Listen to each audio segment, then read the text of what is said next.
So, in typical roadkill fashion, on the way to work this morning,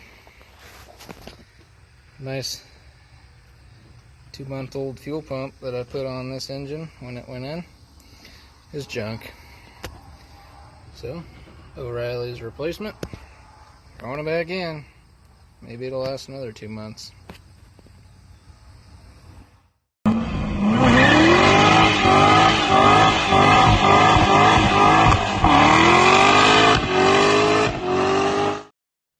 How's it going, everybody? Welcome back to the channel. I know it's been a while. I've had some things going on, just been life, so been taking care of stuff, getting things back in order. Finally got some parts, so I'll be back on the Chevelle today. And I posted on my No Limit Garage Facebook and asked what was in the box. Only got a few responses, and there wasn't any right ones, so we're gonna open it up. And obviously, probably by the title, you've already figured it out, but we're gonna do it anyway. So we get something to open this up here, and then we will start on installation. So I'll give you a little hint right there. That should tell you quite a bit of it.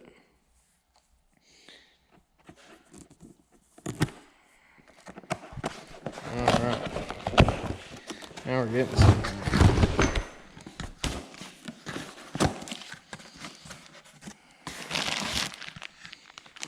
So, as you can see, a little airline kit here.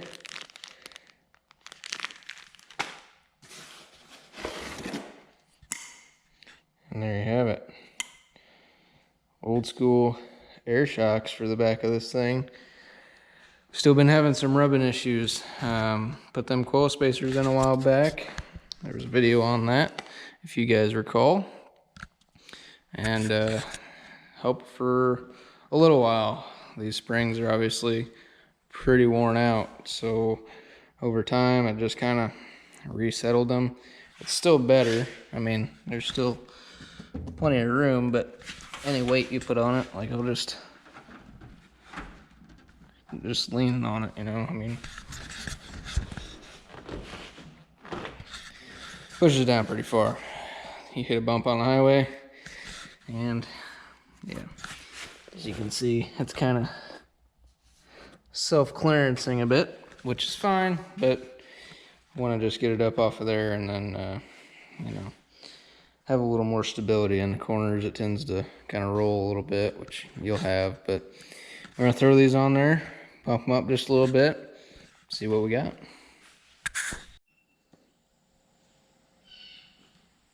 Alright guys, so it is actually the next day.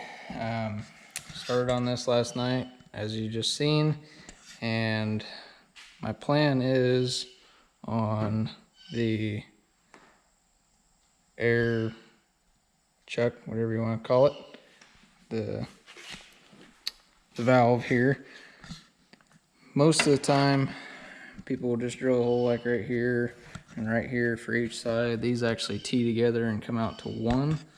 I don't want to drill into this. I know it's probably not really a big deal, but I just don't want to. So what I'm going to do, this hole right here for the license plate is actually the perfect size, but the hole in the license plate itself is too small. So last night I didn't have a drill bit for that. I probably could have just reamed it out with a bolt or something, but I wanted it to look halfway decent. I know it's going to get covered up by that nut anyway, but basically the idea is we're going to come through here, and you'll just have your cap on the end of there. I'll leave a little slack, that way when I pull it down for fuel, it's all good, and we'll go that route. But basically, this is everything that comes with this kit, and this kit is, let's see here, Monroe part number MA762, if it matters to you. Basically, they give you instructions and all this good stuff. I don't need those. So, shocks go on, air valves face in, obviously, otherwise you wouldn't be able to get to them. Put your airline in with your little flow rings here. Put your cap on, snug it up, don't tighten it too hard, otherwise you'll crimp the line and you won't get no air. Fairly simple. Comes from each shock to the T, out of the T, into this, and that's all there is. They do have some little clips here that you can drill small holes in your frame or however you want to mount it. Slip that in, your airline clips in here to keep it from rubbing on stuff. Probably will actually use those depending on how we route everything. It does come with the bolts for the bottom eyelets. As you can see, it goes like so. And there you have it. So pretty straightforward and simple. Don't even really think we're gonna have to jack the car up. Got a light down here. We will shine that up in there and take you along, get these things on, and lift her up a little bit. All right, so I already got one bolt out. Just kind of wanted to see if we were gonna be fighting anything or not. Seems like everything's gonna be good, so we'll go ahead and run these other two on this shock out, see if we can't get it off. Start going the other way with the other shocks, putting them on, getting our lines tightened up here. Well, you probably won't be able to see anything up here, but there ain't much to it.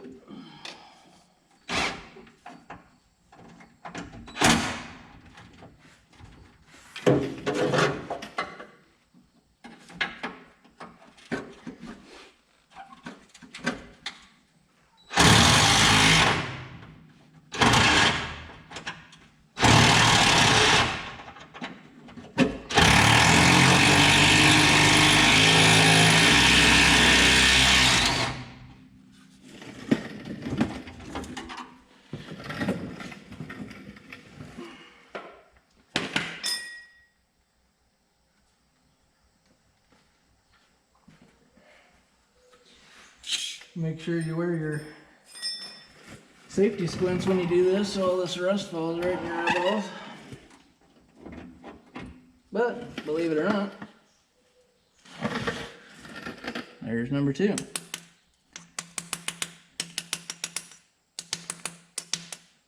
And don't grab it, because it's really hot.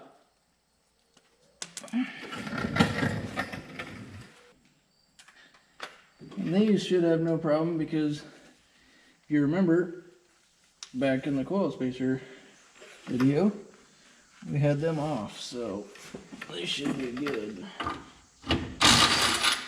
Look at that, nice and easy.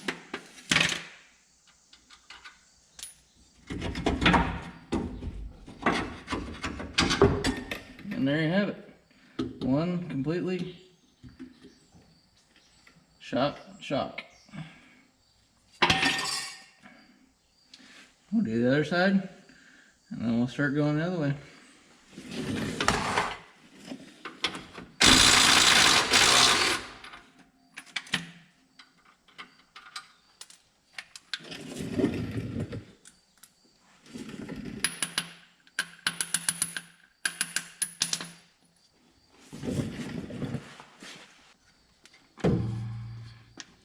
All the rust just falls right in your ears. Ears, eyes, just everywhere you don't want it to be.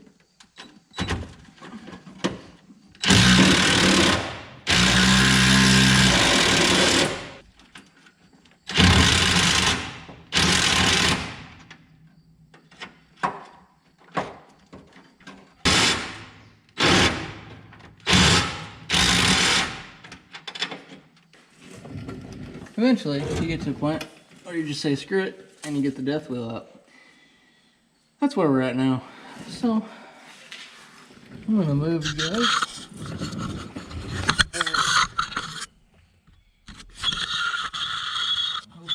You got something up there. And we're just gonna get rid of this thing. Need a little more in your safety stance for this stuff though, so put some glasses on, will you? Of course, your actual safety glasses fog up and you can't see nothing anyway, so looking like we're gonna have a hard time getting in between that shock and the rim there.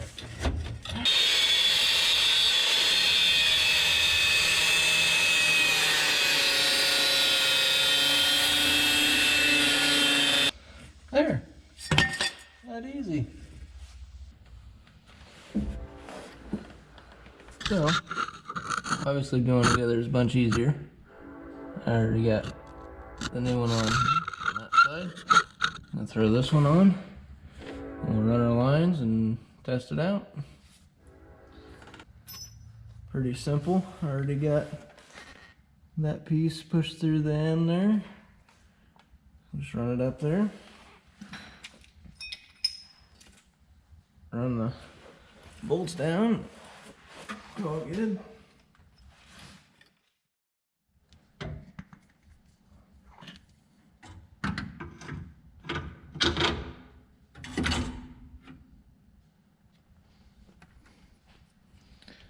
It's probably pretty dark. You probably can't see much, but really not much to see anyway.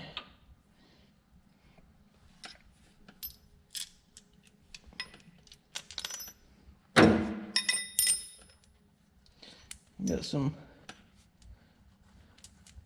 new hardware here for the top.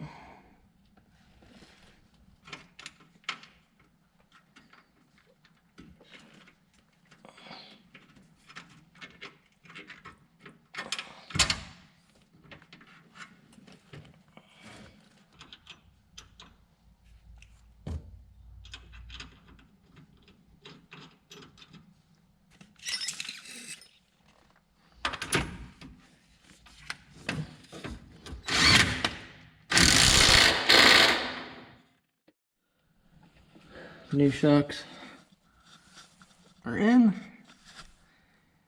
Now we just gotta do the lines.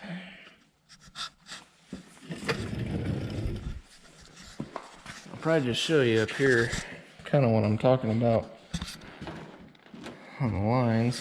I already showed you kind of how they route, so probably won't get into that under the car because like I said, you can't really see much anyway. So what we got is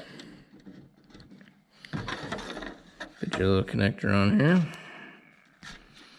push your line through, and you got this piece. Before that, slide your little ring on here, a little ways like so, and then we're kind of looking into the light here, but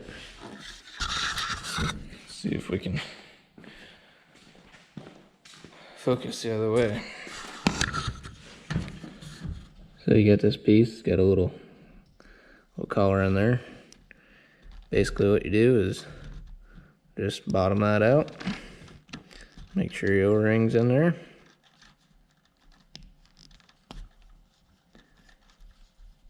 Tighten this up.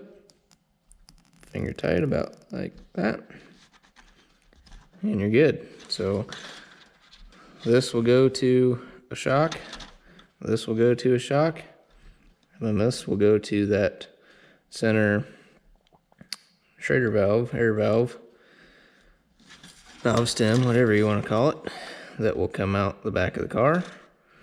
You put your air in, air it up, and that'll be good. So we'll cut straight to having everything installed airline wise, and then we'll air this thing up. All right, so there you have it. Subtle valve stem there. Can't really see it from the back of the car, obviously. So nothing crazy there. All plumbed up. Just gonna kind of leave it like that, and don't have to drill into nothing that way. So we're good there. I'm gonna set you here and air this thing up.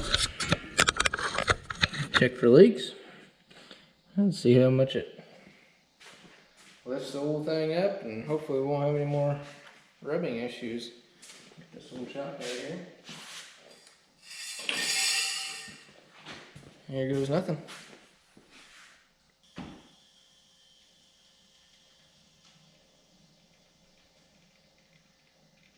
Up it goes.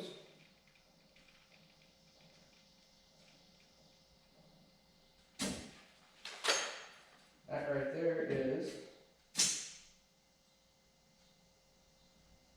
just about 50 pounds in there.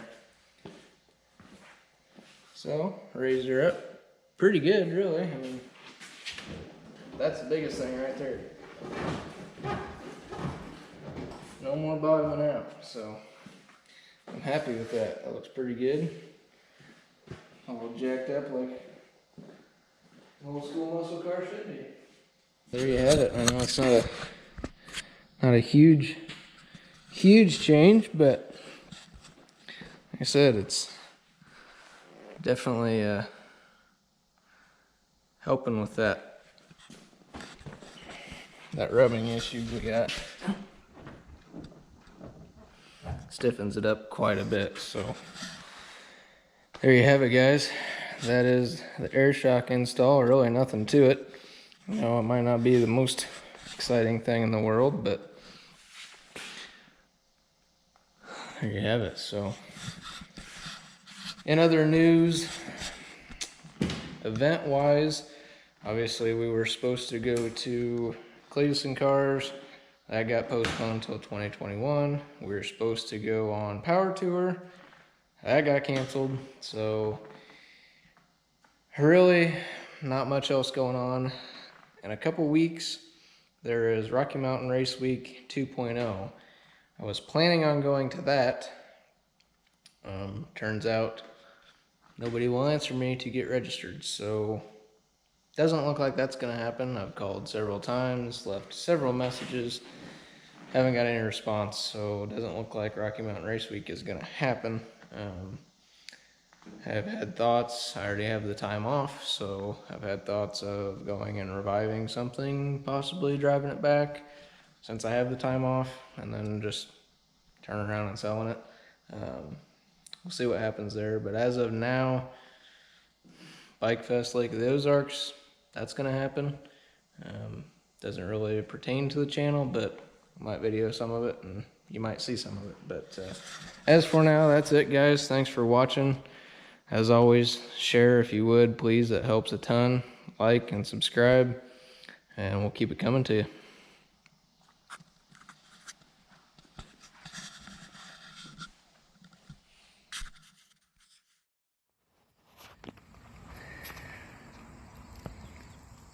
Going on a float trip. Best way to go. Air mattresses from Walmart. Cheaper than tubes and they work better. The local Skunk River, if you know anything about that.